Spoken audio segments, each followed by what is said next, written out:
அழிக்கும் வாதை உங்களுக்குள்ளே வராதிருக்கும்.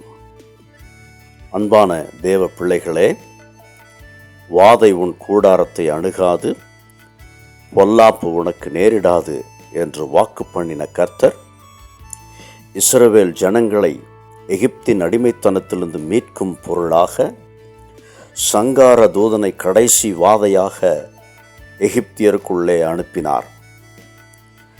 எகிப்தில் இருக்கிற தலைச்சன் பிள்ளைகள் எல்லாம் மரித்த போது இஸ்ரவேல் ஜனங்களிலே எபிரேயரிலே ஒரு குழந்தை கூட மரிக்கவில்லை.